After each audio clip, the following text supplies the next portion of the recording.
Hey, what's going on? It's your boy Dalton from the Petrolist, and I'm going to talk about the Ferrari F80. I wasn't going to talk about it because I typically don't talk about supercars anymore because I think that there is one existential flaw that they all have now, and I will talk about that because I find it pretty interesting. But the Ferrari F80, gosh, I just find that car so intriguing, and I feel like they did so many things right and a few things wrong that really separate it from, the greatness of what I think its true predecessor was, the F40.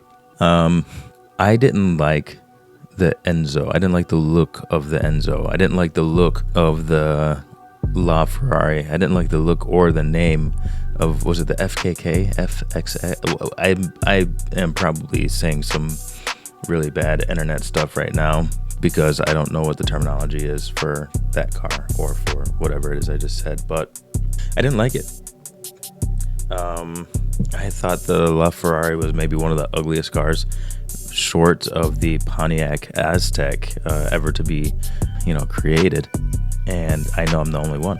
And here we are now, with the F80.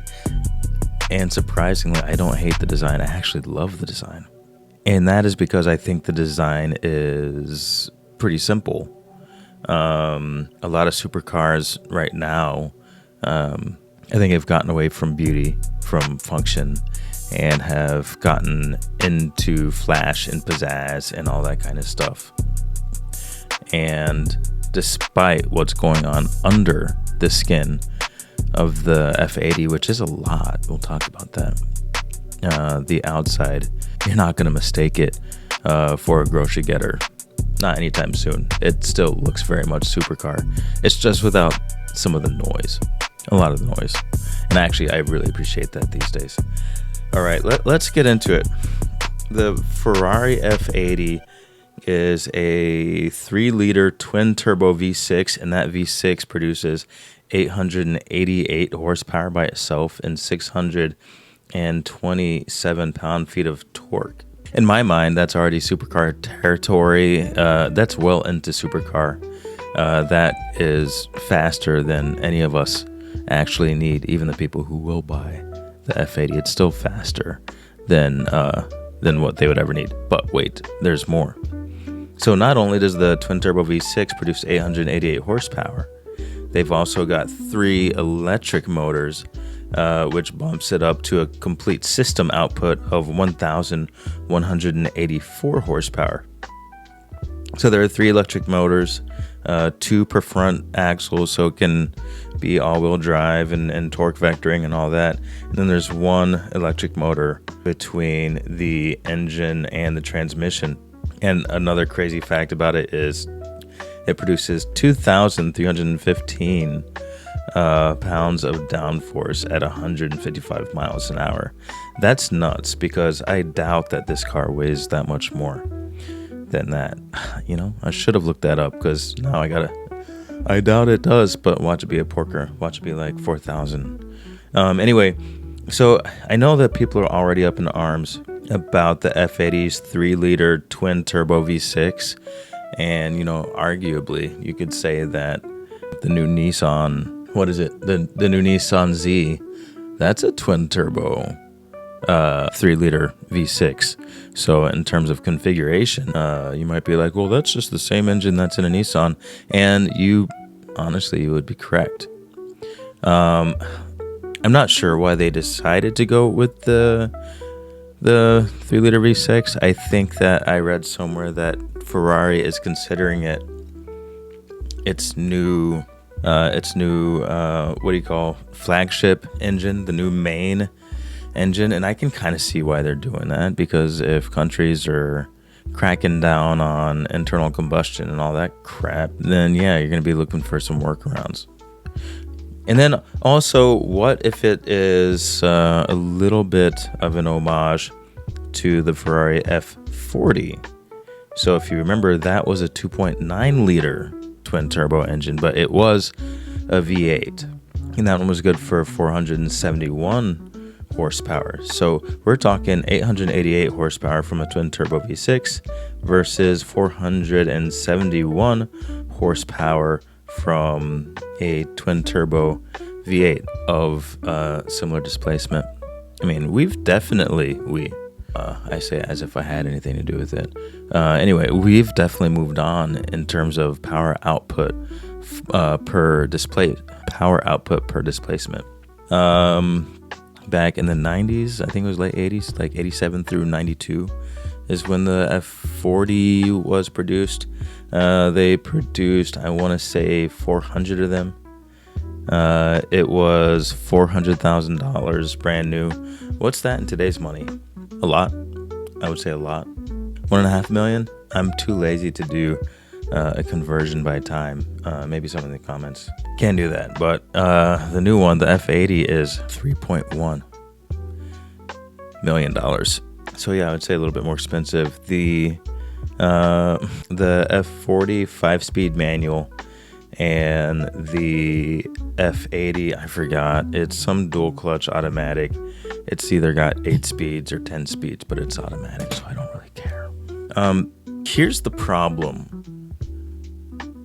Here's the problem that supercars are having right now, or at least the designers of supercars. And that is all the way up until, I want to say, maybe the early 2000s. Early 2000s. Form and function, they're the best of friends. In order to have a fast engine or a powerful engine, you had to have a loud engine.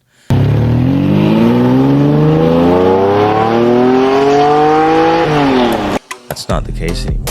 In order to have a fast car, you'd have to have a manual transmission.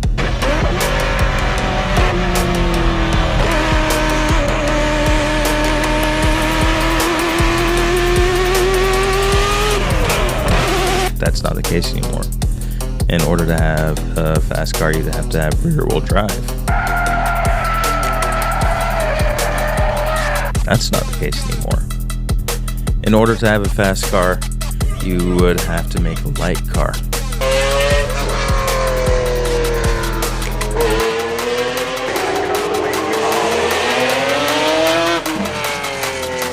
That's not the case anymore. In order to have a super robust supercar that was a world beater, that car would have to be a bit obnoxious.